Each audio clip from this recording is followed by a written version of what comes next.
Welcome to the Coach's Corner, Women's Basketball Edition. John Stanko of ICGales.com, being joined by Iona College Women's Basketball Head Coach Billi-Chambers. Coach, appreciate the time. You guys had your first official practice yesterday. Just what are your overall thoughts? All the newcomers coming in. How's the team looking? We're looking okay at this point. I think we are where we expected to be. I think there's a lot of room for growth. We still have so much that we need to work on, which we anticipate as coaches, and then obviously being so young, there's a lot of work to do. But we have a lot of passionate, excited young kids who are ready to come in and work, who bring a different energy with this group, which is exciting. And then we have a leadership group who's really stepping up and trying to help them understand culture, help them understand standard and how we do things. So we're doing okay right now. Ask me in a couple weeks. Hopefully I'm a little more moving along the path of where we want to be. You have 5 newcomers who are going to see the floor this year. How are they adapting to the culture and your defensive first mindset? They're adapting pretty well. It's something that they've been talking about for a while. Obviously, we spend a lot of time talking about it when we're recruiting them because we want people who want to come in and play defense. We want people who want to come in and uphold that standard and try to push it to the next level. So they're understanding what we need from them. They're still trying to obviously learn to get to college game pace and to change a few things that they tend to have from habits from high school or from AAU that they've learned, where they really need to grow and do things a little bit differently. So they're really starting to learn. They ask a lot of questions. They're really eager to try to do it the right way. But again, they're in that first phase, which can sometimes be difficult, of trying to get it right. And we're after them, and we're getting after them, and we're getting on them for making mistakes in the little things, and we talk about the details and wanting to be successful in the details. So sometimes it can be a bit frustrating for them. Sometimes it can be a bit hard for them. But they're working really hard to try to understand what we want and to try to put it together on the floor. You mentioned growth in this preseason. You had an excellent opportunity going to Canada, growth for your team both on and off the court in terms of getting to know each other on a personal level. So what was that trip? How did it come about? And what do you think are the biggest benefits you got from it? Well, obviously we sat down and talked as a staff that we are going to be totally different this year, that we're going to have a lot of new faces. So we worked that into the schedule where we could take our one international trip to try to get them to play early. It was important for us to have those 10 days of practice, important for us to have an opportunity to see them in action early so that we could start to make some of the adjustments that we needed if they weren't able to adapt offensively, if they weren't able to adapt defensively, to get some stuff on film to be able to show them. So obviously we were intentional about the timing of it and wanting to make sure that we did it early. But there was so much I think we could take out of Canada. We've talked a lot about the relationship building piece. You have a lot of kids coming in from high school who had the relationships already, and now they're trying to adapt to new culture. They're trying to build relationships with new coaches and then with their teammates who are in a little bit of a different space. They're a little older. They've gone through this process before and sometimes don't remember what it's like to be on the other side. So I think that gave us a great opportunity to really kind of sit down, get to know each other a little bit better earlier, to start to try to gel in that way.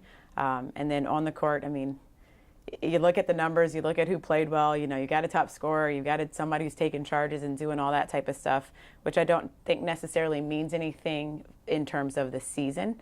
I think it more was an opportunity for them to see themselves and to go back and say, oh, I could do this differently, oh, I can learn to do this, I can learn to do that. So don't get too high on the wins or who is playing great, and don't get too low on the things that we need to change. More focus on the overall, the big picture, and how we can start to use pieces and change pieces to grow. One freshman, Toyou See came a little bit later than the rest of the rookies, and she kind of came on late, and we were talking with senior Kristen Mahoney. She said that the person she got to know most on the Canada trip was Toyou See. So how beneficial do you think it was for her coming in late, but then immediately being immersed with the team in a completely brand new culture for everybody? Toyou See's been incredible, actually. She has adjusted very well, and it was something we were a little bit nervous about because she had to wait for her test scores, and she had to wait to finish out schooling over there before she was allowed to come, obviously, and going through the visa process. So that pushed her about a month behind everyone else. But she has jumped in and adapted so well. She's got such a great personality, such great energy. The girls love her.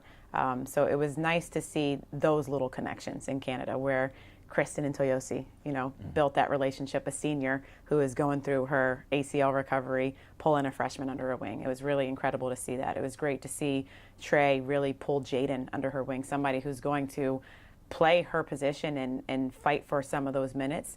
for her to not be rocked by that and just say, come on, let me show you how to do it. So many of those little moments were exciting to watch with our girls over the summer. Some other exciting moments I heard about through the rumor mill was this laser tag game that got very, very competitive. I heard it was coaches and staff versus the student athletes. So I got to ask you, who came out on top of that laser tag game? Well, that's a little bit debatable. There were 2 games. We crushed them the first game. I mean, absolutely rocked them. I think we won by 50,000 some points. So I think that's what, a 25 point win in basketball. So we kicked their butts. Then there was a little bit of twist added into the second game. There were some little kids, another third team, and they just kicked everybody's butts. They knew how to play. But I can tell you that we have the most competitive group of coaches. It got a little physical. There was some yelling. There was some chasing people. I don't think we were supposed to run in there, but we got after it. And I don't think that will be the last laser tag game of the year. I think there's some revenge coming. Who was the most competitive coach? Ooh, that's tough. We're all extremely competitive in our own ways. I think that Coach Kelly has been holding on to the loss the most. She brings it up every week. That's what Kristen Mahoney said as well. Yes. She was the most competitive. So the one you touched on, the staff. There's new additions to the staff this year. You had Brianna Hutchin promoted to assistant coach. You had Alyssa Casino, director of operations now, and then Ricky Kearns coming as a graduate assistant. So what do they all bring to the staff, and Hutchin in her elevated role? Bree is great.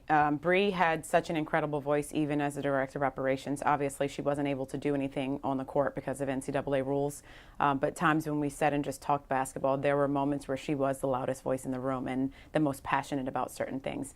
And that's what I like about our staff. Everybody can get going in their moments. We can disagree, we can fight it out, we can figure it out, but we all come out on the same team. And Bree is just such an incredible energy. She studies the game. She loves the game. She's always sending texts in the middle of the night of, did you watch this play, or just different video clips that she really likes. So she's bringing that passion and energy to the floor, and it's awesome to see her get a chance to change that role and really develop. In hiring her, we knew she wanted eventually to be on the floor, and it's just exciting that her opportunity came at this point. Alyssa obviously had worked in the department, in the facilities section of the department for a while, and our interaction with her was incredible. So when that position opened, though we had some great candidates, she just rose to the top so quickly because she knew the inner workings of the department. She knows how to get things done. She's extremely organized, and she has a passion about the opposite side of it, not necessarily the basketball piece. So she's just got us working seamlessly now. Everything is unbelievably organized. Everything is on point and moving in the right direction. And Ricky, I'm proud to say that I stole from the men's side.